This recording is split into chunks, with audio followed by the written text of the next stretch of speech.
নমস্কাৰ সকলোকে। মই আজি বহুতৰ ঘৰত বইল চিকেন বনাব আহিছোঁ। এয়া মাংস দাদাই আনিছোঁ। বইল চিকেন খাব বুলি আজি মোৰ হাতেৰে। মই বিলাহীখিনি পুৰি ল'লোঁ, ধুনীয়াকৈ যোগাৰখিনি কৰিলোঁ। মই কিন্তু মছলা দিয়া মাংসতকৈ বইলটো বহুত বেছি ভাল পাওঁ, আৰু এইটো হেল্ডিও হয়। আপোনালোকেও কোনে কোনে ভাল পায় জনাবচোন কমেণ্টত বইল চিকেন। এয়া মই বনাই আছোঁ। এয়া মোক বৌয়ে ভিডিঅ' বনাই দি আছে। মই কৈছোঁ বৌ তই ভিডিঅ' বনাই দি।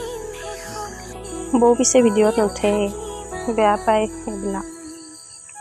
এয়া মোৰ মাংস মোটামুটি হ'লেই আৰু।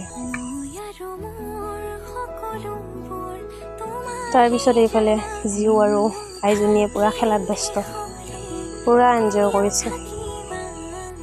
এয়া মোৰ মাংস ৰেডি। হয় কেনে লাগছি? ভাল লাগছি কিমান ভাল লাগছি? বহুত এই মাংস কেনে? ভাল বহুত টেষ্টি? মজা। আজিলৈ আহিছোঁ দিয়ক, বাই বাই।